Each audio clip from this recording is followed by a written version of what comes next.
علیکم ورحمۃ اللہ وبرکاتہ. اہلاً و سہلاً و مرحبا بکم. میں اپنے بہت پیارے اسٹوڈنٹس کو تعلیم القرآن کے بہت پیارے اسٹوڈنٹس کو ویلکم کرتی ہوں. ہمارا ڈے 38 ہے آج انشاءاللہ. کیسے ہیں آپ سب؟ سب ٹھیک ہے الحمدللہ. سب بینا کی طرح خوش نظر آ رہے ہیں الحمدللہ. خوش آتے ہیں نا. بارک اللہ فیکم. مس کرتے ہیں. آج پر سم ریزن مجھے لگ رہا تھا کہ بہت دنوں کے بعد کلاس ہے. کبھی کبھی ایک ویک میں لگتا ہے کہ بہت سارے دن گزر گئے ہیں. شاید سب کو ایسا لگتا ہو. آپ سب کو محبت ہے اس کلاس سے اللہ کی خاطر؟ کیونکہ یہ چشمہ ہے نا، جیسے ایک چشمہ بہ رہا ہوتا ہے اور ہم وہاں سے پیاس بجھانے کے لیے آتے ہیں، اور جہاں سے بھی ہمیں اپنے رب کا قرب ملتا ہو، ہم اپنے دل میں اپنے رب کی یاد تازہ کر سکتے ہوں تو اس کی محبت دل میں آتی ہے. اللہ کرے کہ ہم سب کے دل میں ہر اس چیز کی محبت ہو جس سے اللہ سبحانہ و تعالیٰ کو محبت ہے، اور ہمارے دل میں ہر اس چیز سے دوری ہو جس سے اللہ سبحانہ و تعالیٰ ناپسند کرتے ہیں. آمین. چلیے ایسا کرتے ہیں، اپنی آج کی کلاس کا آغاز کرتے ہیں چھوٹے چھوٹے ریمائنڈرز کے ساتھ انشاءاللہ. اور ریمائنڈر جو ہیں وہ ہمیشہ فائدہ بھی دیتے ہیں. ہمارا سب سے بڑا ٹول کیا ہے آپ بتا سکتے ہیں؟ جو صرف ایک مومن کو ملتا ہے، اور جب یہ ہمارے پاس ہوتا ہے تو ہم کبھی تنہا نہیں ہوتے. توبیہ شازیہ بارک اللہ فیکم. دعا. کیونکہ جب انسان ایمان لے آتا ہے نا، اور ایمان کے بعد جو چیز اس کو ملتی ہے وہ یقین ملتا ہے کہ میرا رب سن رہا ہے اور وہ مجھے دیکھ رہا ہے اور وہ میرے حالات سے بے خبر نہیں ہے. یہ ہو ہی نہیں سکتا کہ میرا رب میرے بارے میں کوئی ایسا فیصلہ کرے جو میرے لیے کسی بھی طور پر نقصان دہ ہو.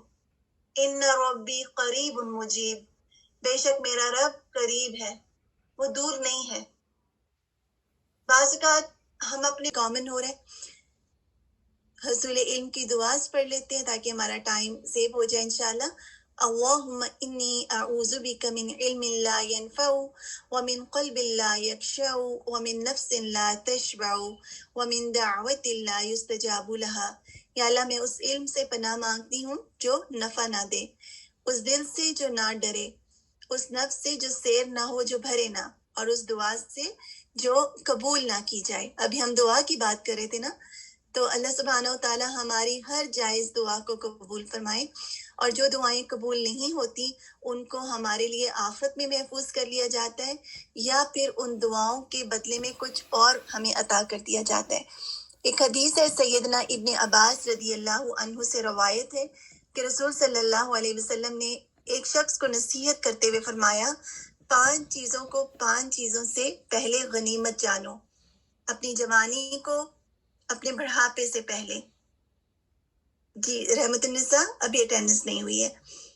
اپنی جوانی کو اپنے بڑھاپے سے پہلے، اپنی صحت کو اپنی بیماری سے پہلے. جب ہمارے پاس صحت ہے اس وقت ہم محنت کر لیں، ہم نہیں جانتے کہ کل ہماری صحت کیسی ہوگی. اپنی مالداری کو اپنی فقیری سے پہلے. اگر مالدار ہیں تو آج اللہ کے راستے میں بہترین طریقے سے جہاں بھی خرچ کرنا ہے جائز طریقے سے اس کو خرچ کریں تاکہ آخرت کے لیے کچھ جمع کر سکیں، اس سے پہلے کہ کل کا کسی کو علم نہیں ہوتا. اپنی فراغت کو اپنی مشغولیت سے پہلے، اور اپنی زندگی کو اپنی موت سے پہلے. ان چیزوں کے بارے میں نبی صلی اللہ علیہ وسلم نے سیدنا ابن عباس نے ذکر کیا کہ ایک شخص کو نصیحت کی. تو یہ 5 چیزیں ہم اپنے پاس لکھ بھی سکتے ہیں کہ یہ چیزیں ہمارے لیے غنیمت ہیں، خاص طور پہ جو عمر ہے جو ہمیں اللہ تعالیٰ نے ہمیں دی ہے. اور ریمائنڈرز ہمیشہ کی طرح اللہ کی خاطر، اللہ تعالیٰ کے چہرے کی خاطر ہیں، اور اس میں ایڈ کر لیں کہ اللہ سبحانہ و تعالیٰ سے حکمت بھی مانگا کریں. ربی حب لی حکمن والحقنی بالصالحین. جی شازیہ لاسٹ یہ ہے کہ اپنی زندگی کو موت سے پہلے، جو ہمیں زندگی اللہ تعالیٰ نے عطا کی ہے، اس سے پہلے کہ ہمارے پاس جو لمحات باقی ہیں ہم اس کا بہترین استعمال کر سکیں. آمین. اور پھر ریمائنڈرز میں اخلاص، علم کی طلب، استغفار کی کثرت، کیونکہ استغفار کی کثرت اللہ تعالیٰ کی رضا حاصل کرنے کا طریقہ ہے. استقامت، صبر اور شکر، اور صبر کرنے سے حکمت آتی ہے. ہم نے حکمت کے بارے میں کچھ باتیں کی تھی لاسٹ ٹائم. ربی حب لی حکمت والحقنی بالصالحین. صدقہ امید ہے آپ سب نے آنے سے پہلے کچھ نہ کچھ اچھا کرنے کی کوشش کی ہوگی اور نوافل بھی ادا کیے ہوں گے. اور ہمیشہ کی طرح نوافل کے ساتھ جو ریمائنڈر ہے وہ نماز کا ہے کہ نماز 5 وقت کی ادا کرنا ہم سب پر فرض ہے. اور اس کے بعد باقی عمارت بلڈ ہوتی ہے نا. بنیاد اگر نہیں ہو تو عمارت کھڑی نہیں ہو سکتی. اور صغیرہ گناہوں سے بچنا، اچھا اخلاق، نگاہوں کی حفاظت، اللہ کا قرب اور اللہ تعالیٰ کا دیدار حاصل کرنا ہمارا مقصد ہے. مل کر یہ خلوص نیت کی دعا کر لیتے ہیں. اللہم جعل عملی کلہ صالحا وجعلہ لوجہک خالصا ولا تجعل لأحد فیہ شیئا. شیئر کرتے ہیں. اللہم ما اصبح بی من نعمت فمنک وحدک لا شریک لک فلک الحمد ولک الشکر. ہم نے جو صبح کی اور جتنی بھی نعمتوں کے ساتھ صبح کی، جو بھی ہمیں ملا وہ اللہ تعالیٰ کی طرف سے ہمیں ملا ہے. اور جب تھوڑی دیر کے لیے کوئی چیز چلی جاتی ہے نا، پھر ہمیں احساس ہوتا ہے کہ ہمارے پاس کتنی بڑی نعمت موجود ہے. ہوتا ہے نا اس طرح.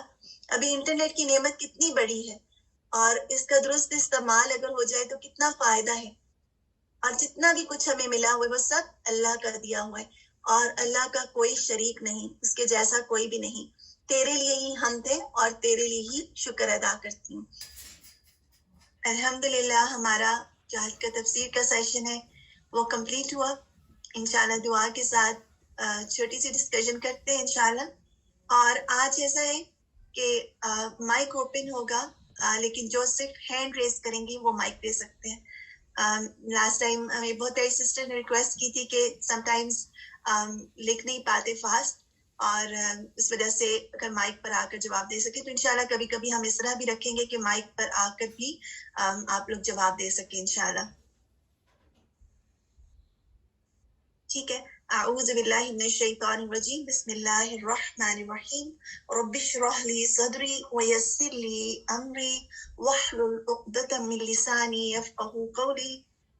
ربنا زدنا علما اللہم فقہنا فی الدین. اللہم انفعنا بما علمتنا وعلمنا ما ينفعنا وزدنا علما. آمین.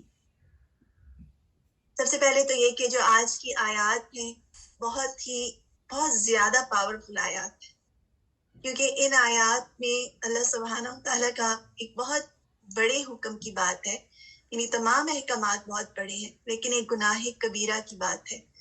اور دوسری بات یہ ہے کہ وہ گناہ ہے جس کے بارے میں نبی صلی اللہ علیہ وسلم نے جسے بات کی، آپ نے سنا کہ ایک وقت آئے گا جس میں ہر ایک پر اس کا اثر پہنچے گا. تو اس سے بچنا بے حد ضروری ہے اور بچنے کی کوشش کرنا. اور اس کے بعد یہ کہ مومن کیسا ہوتا ہے نا. ایک مومن کی کیا خصوصیت ہوتی ہے کہ وہ اپنے رب کی بات سن کر اپنا سر جھکا دیتا ہے. وہ بحث نہیں کرتا، مباحثہ نہیں کرتا، وہ دلیلیں نہیں لے کر آتا، وہ دوسروں کی مثالیں نہیں دیتا. وہ صرف اپنے اوپر کڑی نظر رکھتا ہے اور اپنے آپ کو اپنے رب کے سامنے کھڑا رکھتا ہے کہ مجھے اپنے رب کو جواب دینا ہے. اور ایک مومن یہ بھی یقین رکھتا ہے کہ ہر انسان اپنے اپنے عمل کا جواب دے گا. ایسا ہی ہے نا. کل قیامت کے دن جب ہم پلٹ کر جائیں گے تو ایسا نہیں ہے کہ ہماری مدد کو ہمارے گھر والے آ جائیں گے یا پھر کوئی ہمارے رشتہ دار آ جائیں گے. ہم نے اپنے عمل کا پورا جواب دینا ہے کہ میں نے یہ کیوں کیا. تو انہی چیزوں کو سامنے رکھتے ہوئے انشاءاللہ آج کا ریکیپ کرتے ہیں. سب سے پہلے تو آپ بتائیے گا، آپ لوگ لکھتے جائیں اور اگر کوئی مائک پہ آنا چاہے تو بتا سکتا ہے. اصل مال پر اضافے کو ڈیش کہا جاتا ہے. سب سے پہلے تو یہ جاننا ضروری ہے کہ کیا ہے. جی شازیہ بالکل، اصل مال پہ اضافے کو ربا کہا جاتا ہے. تسنیم آپ کچھ کہنا چاہ رہی ہیں آپ کے؟ جی، اصل مال کے اضافے کو اور جو قرض دے اور زیادہ بڑھا کر لے تو وہ ربا کہلاتا ہے. بالکل آپ نے پوری ڈیفینیشن بتائی. وہ قرض جو کچھ کھینچ کر لیا، قرض جو، اور اس کے اوپر بھی اماؤنٹ کھینچ کر لے آئے وہ ربا کھلاتا ہے. بالکل. اور اس کے بارے میں ایک اور بھی بات آج ہم نے کیا سیکھی کہ اگر کسی کو قرض دیا ہوا ہو تو کیا پھر اس سے فائدے حاصل کرنے چاہیے؟ ہوتا ہے نا کہ ہم نے ان کو قرض دیا ہوا ہے تو ہم ان سے فائدہ بھی اٹھا سکتے ہیں، اس سے بھی اوائڈ کرنا چاہیے. اور یہ تقویٰ کا ایک ہائیسٹ لیول ہے کہ کیونکہ وہ بھی ایک طرح سے اس میں کاؤنٹ ہو سکتا ہے. اچھا چلیے یہ بتائیے کہ یتخبط الشیطان من المس، اس سے کیا مراد ہے، کیا سمجھ میں آتا ہے کہ سود لینا کیسا ہے، کیسا عمل ہے، کس عمل سے اس کو ریلیٹ کیا گیا ہے؟ پاگل پن، شازیہ نے لکھا ہے پروین دیوانگی. بالکل، یعنی جب سود لینے کا عمل گویا ایسا ہے کہ کسی کو شیطان نے چھو لیا ہو، یعنی جنونی عمل ہے، سیدھے راستے سے ہٹا ہوا عمل ہے، اور وہ طریقہ جو اللہ سبحانہ و تعالیٰ نے مقرر کیا اس سے بھی ہٹا ہوا ہے. کیونکہ تجارت میں کیا ہوتا ہے کہ ہم مال کو بیچتے ہیں اور اس پر منافع حاصل کرتے ہیں، لیکن سود میں کیا ہوتا ہے، قرض کو دیکھ کر اس پر منافع حاصل کیا جاتا ہے، گویا لوگوں کی ضرورتوں سے منافع حاصل کیا جاتا ہے. اگر ہم اس کو غور کریں تو کیسا ہے نا، اگر کسی انسان کو کوئی ضرورت ہو، یعنی ایک ایسے معاشرے کی بات کی جا رہی ہے جہاں پر لوگ دوسروں کی ضرورتوں کو خرید رہے ہیں. سمجھ میں آتی ہے بات؟ کیونکہ جب تک ہمیں اس کی ڈیفینیشن سمجھ میں نہیں آئے گی ہم اس کی برائی کو ذرا نہیں سمجھ پائیں گے. اب دیکھیے قرض کون لیتا ہے؟ عموماً عام طور پہ مجبوری کی حالت میں قرض لیا جاتا ہے نا، جب کسی کو ضرورت ہوتی ہے.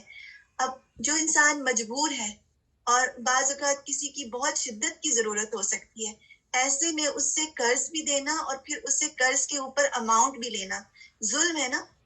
اسی لیے سود کو کیسا گناہ کہا گیا ہے، کس طرح کا گناہ ہے؟ گناہ کبیرہ ہے یا گناہ صغیرہ؟ گناہ کبیرہ ہے. اور اس کے بارے میں نبی صلی اللہ علیہ وسلم نے کیا فرمایا کہ اس کے کتنے درجے ہیں؟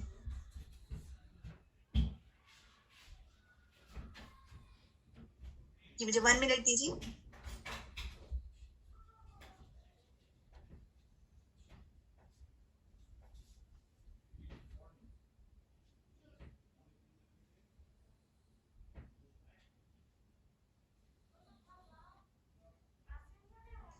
اعوذ باللہ من الشیطان الرجیم، بسم اللہ الرحمن الرحیم. اور پھر اس میں یہ کیا ہے کہ ہر حصہ کتنا بڑا ہے، گویا اپنی ماں سے زنا کرنا. یہ تمام ہمیں کیوں بتایا گیا اس چیز کے بارے میں کہ اس چیز کی برائی اور اس کی شدت کا احساس ہو جائے. اچھا یہ بتائیے کہ جب کوئی گناہ انسان کر لیتا ہے تو اس کا سب سے بڑا نقصان پہلا کیا ہوتا ہے؟ جب انسان کسی برائی میں پڑ جاتا ہے اور اس کو جان بوجھ کے کر جاتا ہے تو اس کا کیا نقصان ہوتا ہے؟ ایمان جاتا ہے، سکون نہیں رہتا، آگ، اللہ تعالیٰ سے دوری ہوتی ہے، ندامت. ایسا بھی ہوتا ہے نا کہ جب کوئی برائی انسان کر لیتا ہے تو اس برائی کا احساس ہی چلا جاتا ہے. اور یہ بہت ڈرانے کی بات ہے نا، جتنی بھی وعیدیں ہمیں بتائی جا رہی ہیں، اگر کوئی انسان اس چیز کو اٹیمپٹ کرتا ہے تو پھر اس برائی کا اتنی شدت سے احساس نہیں رہتا، ایمان میں کمزوری آ جاتی ہے. بالکل شازیہ. تو یہ تمام چیزیں ہیں. اور اللہ سبحانہ و تعالیٰ نے کس چیز کو حلال قرار دیا؟ سود کے بارے میں تو ہم نے دیکھا کہ اس کو حرام قرار دیا، تو کس کو حلال قرار دیا؟ تجارت کو حلال قرار دیا. اچھا ایمان والوں کو اللہ تعالیٰ کی بات ماننے کے لیے کیا پروف چاہیے ہوتے ہیں؟ یس اور نو میں جواب دیجیے گا. اللہ کی بات آ جانے کے بعد کیا ایمان والوں کو کوئی خاص قسم کا پروف چاہیے کہ اس کے بعد ثابت ہو سکے کہ یہ بات غلط ہے؟ اگر کوئی آپ سے کہے کہ نہیں سب لے رہے ہیں اور تمام دنیا ایک ہی راستے پر چل رہی ہے تو آپ بھی یہ کام کر لیں، تو کیا کہیں گے؟ کس کا حکم ہے؟ اللہ کا حکم ہے نا. ہو سکتا ہے آپ کو بڑی بڑی باتیں نہ آتی ہوں، لیکن ایک بات تو آتی ہے کہ اللہ کا حکم ہے، اور یہ بھی یاد رہے گا کہ اللہ تعالیٰ سے جنگ کرنے کے برابر ہے. اچھا جب معاشرے میں کوئی چیز اتنی کامن ہو جائے تو ہم کیسے بچیں؟ بعض کا لوگ کہتے ہیں نا کہ یہ تو بہت ہی ناممکن سی بات ہے اور بچا نہیں جا سکتا، لیکن جب انسان بچنے کی کوشش کرتا ہے تو اللہ سبحانہ و تعالیٰ آپ کو وہی چیز لوٹا کر دیتے ہیں، لیکن حلال طریقے سے. اصل بات ہے بچنے کی کوشش کرنا. اور پھر کوشش کے ساتھ مسلسل اللہ تعالیٰ سے دعا کرنا اور اپنے اندر اس چیز کا ڈر رکھنا. اور میجورٹی جیسے آج کل دیکھا گیا کہ ڈر بھی نہیں ہے اور سب بہت آرام سے اور بہت خوشی سے کام, میجورٹی اس کو درست سمجھتے ہوئے کرتی ہے. تو یہ بات سب سے زیادہ ڈرانے والی ہے کہ ایک مومن کے دل میں اس چیز کی برائی کا احساس ہونا بے حد ضروری ہے. اگر برائی کا احساس بھی نہیں ہے تو پھر وہ ایمان کا کون سا درجہ ہے؟ اگر کسی چیز کی برائی کا احساس ہی مٹ جائے تو گویا وہ ایمان ہی نہیں ہے, ایمان کا وہ درجہ ہی نہیں ہے. سب سے لوئسٹ لیول ہے نا کسی چیز کا احساس نہ ہونا, وہ تو اس سے بھی لوئسٹ ہے. تو اس لیے یہ جو چیز ہے ہمارے اندر اس وقت قرآن کی جو اسٹوڈنٹس ہیں, اگر ہم میں سے ہر ایک اپنی اپنی اصلاح کرے گا اور اپنے اپنے اندر جھانکے گا اور اللہ تعالیٰ سے مدد مانگے گا تو ضرور مدد آتی ہے اور اللہ تعالیٰ ضرور رہنمائی بھی کرتی ہے. اچھا, آج ہم نے یہ ورڈ پڑھا اسم کیسا گناہ ہوتا ہے؟ کیونکہ سود ایک ایسا گناہ ہے جس کو اسیم میں کہا گیا نا, اس کے گناہ کرنے والے کو اسیم کہا گیا. تو آپ ریلیٹ کر سکتے ہیں؟ چلیے یہ بتائیے, اس کی ڈیفینیشن تھی ایکسٹریم سینر حقوق العباد دردانہ بارک اللہ فیک.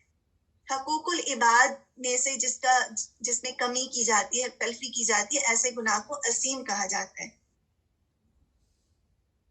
اچھا, کوئی مائک پر آ کر بتانا چاہتا ہے کہ توبہ کرنے سے کیا فائدہ ہے؟ آج توبہ کے بارے میں بھی ہم نے پڑھا نا کہ توبہ کرنے سے کیا ہوگا کہ جو سود کا جو مال ہے جب توبہ کر لے تو اس کے بارے میں کیا بتایا گیا؟ توبہ کرنے کے بعد کیا سود کا اصل مال بھی لٹا دیا جائے گا؟ یس اور نو میں بتا دیجیے یا مائک پر آ کر بتا دیجیے.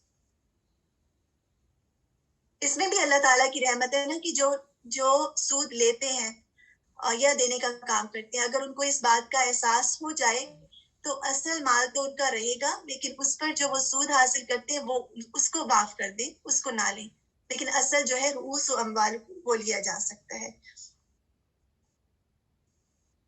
یہ بتائیے کہ اصل خوشی اور اصل سکون ہمیں کیسے حاصل ہو سکتا ہے؟ کیا بہت بڑے گھر سے ہمیں حاصل ہوگا یا پھر ہمیں بہت ساری دنیاوی چیزیں جمع کر کے خوشی مل جائے گی؟ ہم ان چیزوں میں سکون تلاش کرتے ہیں نا, اور ہم اسی کے پیچھے بھاگتے بھی ہیں, لیکن اصل سکون اور اطاعت اللہ سبحانہ تعالیٰ کی اطاعت اور فرمانبرداری اور اللہ تعالیٰ کی بات ماننے میں ہے. اور نیکی کی ابتدا کیسے کرنی چاہیے؟ سب کو تو بتانا چاہیے, بالکل, دوسروں کو بھی باخبر کرنا چاہیے, لیکن خود بھی کچھ کرنا چاہیے نا. ہاں, نبی صلی اللہ علیہ وسلم کے طریقے سے ہم نے کیا سیکھا؟ اپنے گھر سے سب سے پہلے خود سے آغاز کرنا, اپنے آپ کو اپنے اندر کی اصلاح کرنا اور پھر بعد میں آگے بھی پہنچانا. دیکھیے, اگر آپ کبھی جا رہے ہیں کہیں راستے میں اور آپ کو پیاس لگی ہے اور پھر آپ دیکھتے ہیں کہیں پانی نہیں ہے, چلتے چلتے آپ کو کہیں پر کوئی, آج کل تو کنواں نہیں ہوتا لیکن سمجھے کہیں پہ واٹر کولر نظر آتا ہے اور آپ وہاں سے پانی پی لیتے ہیں اور آپ کو شدید پیاس میں جب پانی ملتا ہے تو کتنا دل سے الحمدللہ بھی نکلتا ہے اور اس کولر کے رکھنے والے پر شکر گزاری بھی آتی ہے. ایسا ہوتا ہے نا. تو جب آپ کسی کو اچھی بات بتائیں گے تو آپ دیکھیے, آپ کو نہیں معلوم کہ کوئی اچھی بات کی کتنی نیڈ میں ہو, اور جب آپ کے ذریعے اس کو اچھی بات پہنچ جائے گی تو اس کو کتنا فائدہ ہو, جیسے کسی پیاسے کو پانی مل جاتا ہے. تو کبھی بھی اچھی بات کو آگے کنوے کرنے میں ہیزیٹیٹ نہ کریں. آپ سب کا ہوم ورک یہ ہے کہ آپ نے سود کے حوالے سے یہ جو آیات ہیں, یہ جو لیکچرز ہیں, آپ نے اپنی فیملی ممبرز میں شیئر کرنی ہے. اور اس کا مقصد کیا ہوگا کہ نبی صلی اللہ علیہ وسلم کے طریقے پر عمل, جیسے نبی صلی اللہ علیہ وسلم نے اپنی فیملی سے ابتدا کیا تھا, قدم تو اٹھانا چاہیے نا, اور پھر اس کے بعد اللہ سبحانہ و تعالیٰ راستے بھی کھولتے ہیں, اور آپ کو نہیں معلوم آپ کے پہنچانے سے کس کو کتنا فائدہ ہو جائے. جزاکم اللہ خیرن کثیرہ, بارک اللہ فیکم. انشاءاللہ آپ کا جو نیکسٹ سیشن ہے دعا کا سیشن ہے سسٹر شازیہ درانی کے ساتھ, اور دعا کے سیشن کے بعد ہمارا 10 منٹس کی بریک ہوگی اور پھر تجوید کا سیشن ہوگا. آپ سب کے لیے بہت ساری دعائیں. بارک اللہ فیکم. السلام علیکم ورحمۃ اللہ وبرکاتہ.